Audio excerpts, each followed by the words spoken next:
Entonces vamos a comenzar con una breve introducción con respecto al raquitismo, mencionando que este caso clínico fue abordado desde el punto de vista endocrinológico, tratando de enfocarnos en lo que es el manejo propiamente del raquitismo y especialmente el raquitismo hipofosfatémico. Entonces, el raquitismo es una enfermedad sistémica que normalmente podemos ver en edades pediátricas y que se caracteriza por el trastorno de mineralización y crecimiento óseo, con deformidades esqueléticas que ya quizás en el transcurso de los años actualmente tenemos la menor oportunidad de ver, ¿okay? En edad pediátrica.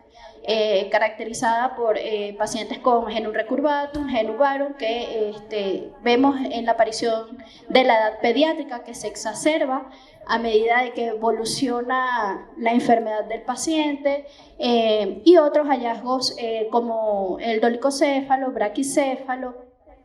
Y específicamente en el síndrome de Lowe vamos a ver cuáles son las manifestaciones clínicas más evidentes.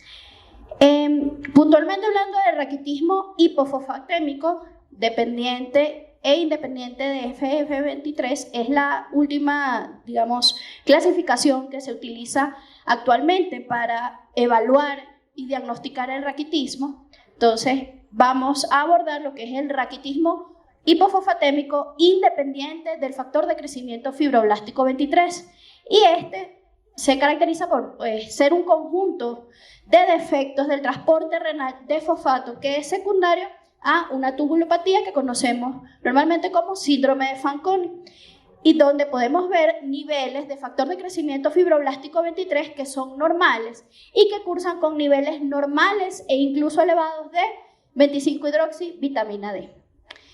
Entonces, el síndrome de Lowe es un síndrome de origen genético que vemos especialmente, o casi exclusivamente en varones, ya que tiene una herencia asociada al cromosoma X y se caracteriza principalmente por lo que es el síndrome de Fanconi, una tubulopatía proximal que es progresiva en el tiempo y que está asociada a ciertas manifestaciones fenotípicas que ya vamos a mencionar. Entonces, es una enfermedad multisistémica que es rara, catalogada como una enfermedad rara. Como ya les comenté, ligada al cromosoma X, tiene una prevalencia variable dependiendo de la revisión bibliográfica que hablamos. Aquí comentamos lo que son los datos de la Asociación Italiana del Síndrome de Lowe, que refiere una prevalencia entre 1 en 500.000 habitantes o nacidos. Hay otras revisiones bibliográficas que reportan incluso 1 en 1.000.000, pero esto depende de la variabilidad geográfica. Tenemos que mencionar que la expectativa de vida de estos pacientes no supera, según la literatura, más de los 40 años.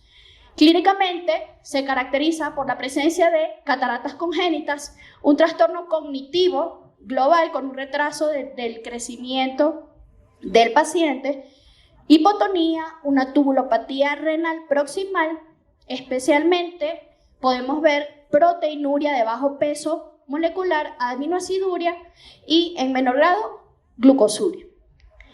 El fundamento fisiopatológico del síndrome de Lowe son las mutaciones del gen que codifica para la proteína o la enzima inositol polifosfato 5-fosfatasa, es decir, el gen OCRL1, por la sigla óculo o ojo, cerebro y riñón.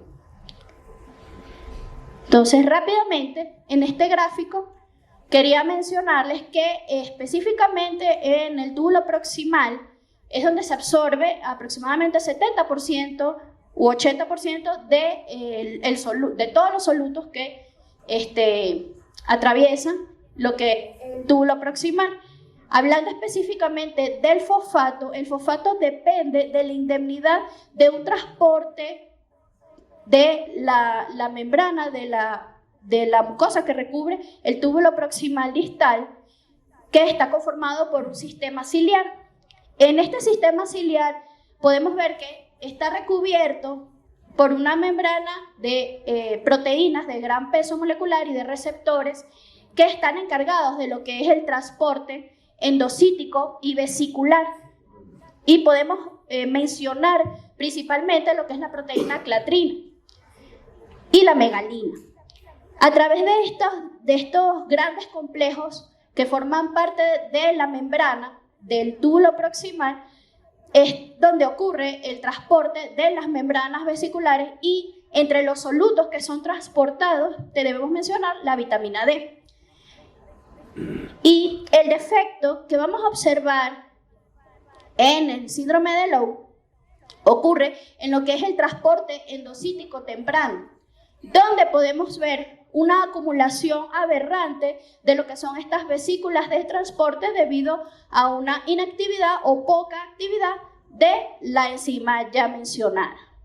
Lo que dificulta, por supuesto, lo que es el transporte de todos los solutos que ya mencionamos, como proteínas de alto peso molecular y aminoácidos principalmente. Y entre ellos, como ya mencioné, la vitamina D. Con respecto a las manifestaciones clínicas del síndrome de Lowe, entonces podemos ver manifestaciones clínicas renales y extrarrenales. En lo que son las manifestaciones clínicas extrarrenales tenemos las cataratas y tenemos también todo lo que son los trastornos del sistema nervioso central y la falta de progresión del desarrollo de ese individuo. Cursan con talla baja y dentro de lo que es los hallazgos musculoesqueléticos principalmente vemos hipotonía y todos los hallazgos propios del raquitismo. En la parte renal, como ya mencioné en varias oportunidades, lo que caracteriza al síndrome de Lowe es el síndrome de Fanconi, donde vemos pérdida de proteínas de bajo peso molecular y otros solutos, incluyendo el fosfato y la vitamina D, o un inadecuado transporte de esta hormona, de la vitamina D. Entonces, a propósito de esta revisión, tenemos un caso clínico de un paciente masculino de 20 años de edad para ese momento que presentó cataratas congénitas que fueron diagnosticadas en el momento del nacimiento. Además de esto, hipotonía, retraso en la progresión de su crecimiento y desarrollo normal, pontoestatural y psicomotriz, y tubulopatía proximal progresiva que se instauró o fue diagnosticada desde los 8 años de edad. Progresivamente, el paciente fue presentando trastornos musculoesqueléticos, especialmente en lo que fueron las extremidades. Ya vamos a ver una foto del paciente para que podamos detallarlo posteriormente. Dado estos hallazgos clínicos, el paciente inició un protocolo de estudio donde se comenzó a descartar lo que fueron trastornos innatos del metabolismo. En vista de que estos fueron negativos, pues el protocolo de estudio avanzó y fue diagnosticado. Incluso esta muestra fue tomada del paciente y fue procesada en el exterior, fue procesada fuera de Venezuela y fue concluyente por una baja actividad de la enzima 5-inositol fosfatasa. Y ya a partir de los 2 años el paciente comienza a presentar las manifestaciones esqueléticas que detallamos aquí. Presentó la presencia de la desviación en varo, que en el síndrome de Lowe podemos ver que puede evolucionar de varo a valgo en el transcurso de la edad pediátrica, y ya en la adolescencia desarrolló un hiperparatiroidismo secundario y que estuvo asociado a déficit de vitamina D. Aquí más adelante les voy a mencionar cuál fue la particularidad de este hallazgo, porque como habíamos visto en la revisión, normalmente el síndrome de Lowe cursa con niveles de vitamina D normales o incluso altos. También el paciente presentó baja masa ósea, motivo por el cual se inició suplementación con colecalciferol 2000 unidades internacionales día. Con respecto a los antecedentes personales, bueno, básicamente lo que corresponde a la evolución natural del síndrome de Lowe, una poca progresión pontoestatural con retraso en el crecimiento, el desarrollo psicomotriz que no fue acorde a la edad, la presencia de cataratas y la presencia de lesiones en piel que son características también del síndrome de Lowe.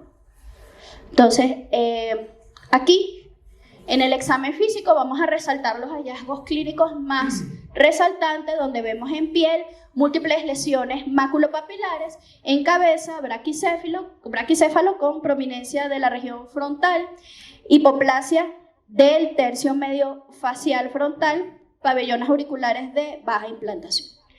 La opacidad de los medios cristalinos, nistagmo y estrabismo convergente en boca y faringe, edéntula parcial con pérdida del esmalte dental, cifoescoliosis con pectum excavatum, la prominencia de articulaciones costocondriales, lo que nos habla del típico rosario que vemos en la parrilla costal del raquitismo, y sin otro hallazgo en tórax. En extremidades, como les comenté, son extremidades asimétricas, hipotróficas, con acortamiento metacarpiano y falángico, con genum recurvatum y genus varum, con prominencia malleolo de ambas rodillas. ¿Okay? Que esto es bastante característico también del raquitismo cuando evidenciamos lo que es el ensanchamiento de las epífisis de los huesos largos.